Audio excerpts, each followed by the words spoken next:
Mașina de astăzi este BMW 535i, a șasea generație a seriei 5, produsă de constructorul ce are sediul la Munich, în Germania. Din această generație fac parte modelele F10, adică cele cu caroserii sedan, F18 versiunile cu ampatament mărit, F11 vagonurile vândute sub denumirea comercială de Touring și F07, modelele cu imagine mai sportivă pronunțată, fastback și hatchback comercializate ca și Gran Turismo. Indiferent la care facem referire, toate sunt automobile mari și care se adresează cumpărătorului cu posibilități financiare peste medie. Și ca să înțelegeți mai corect ce înseamnă mari, acestea sunt mașini cu un apartament de aproape 3 metri și lungime apropiate sau care depășesc 5 metri lungime. Pentru acest motiv, aceste autoturisme sunt și foarte grele, variind între 1700 și 1935 de kilograme, adică o valoare importantă.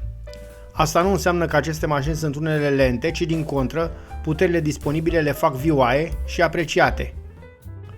Chiar modelul prezentat are la dispoziție 302 cai putere și 400 de Nm și acest cuplu îl regăsești începând de jos, de la 1200 rotații pe minut, dar este prezent de asemenea până foarte sus la 5000 rotații pe minut. Motorul ce pune în mișcare superba creație este N55B30, un superb 6 în linie cu turbocompresor, iar acesta are atașat fie transmisii mecanice în 6 trepte, fie deja legendara cutie automată de viteze ZF8HP, care este în producție încă din 2008. Și pentru că tot veni vorba de producție, trebuie să știm că mașina din imagine deja este istorie, fiind urmată de încă 2 generații. Așadar, chiar și cel mai nou F10 nu este mai tânăr de anul 2013. Pe partea de suspensie, automobilul folosește pentru față o formulă cu dublu braț și una multilink cu 5 brațe în zona din spate. Ce este interesant de asemenea e că majoritatea elementelor de suspensie sunt din aluminiu, lucru care contribuie în plus la o ținută de drum aproape de perfecțiune. Dacă E60 avea partea frontală din aluminiu, la F10 s-a revenit la utilizarea oțelului, care, deși este mai greu, poate suferi mult mai ușor reparații structurale în caz de accident. Totuși, pentru a menține greutatea la valori rezonabile, și acesta folosește aluminiu la unele elemente ușor de înlocuit, ca aripile față, uși și capota care acoperă motorul.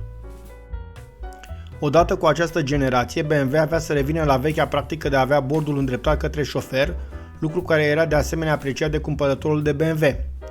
Tot în bună tradiție BMW, pe modelul 535i găseai o transmisie alocată pe puntea din spate, lucru care ajuta foarte bine la demaraje, mașina atingând 100 de km/h în numai puțin de 6,1 secunde.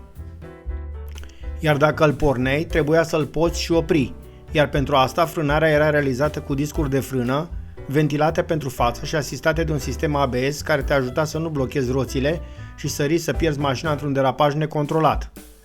De asemenea, altor automobile de acest tip, asistarea direcției se face electric, scăpând astfel de alte lichide ce ar mai fi necesare unei direcții clasice asistate hidraulic.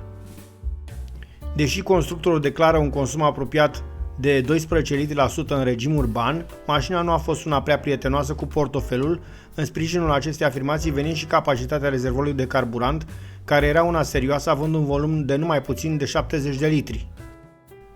Oricum, când vorbești despre modelele seriei 5, aici nu a fost vorba niciodată despre buget, ci totdeauna despre lux și performanță.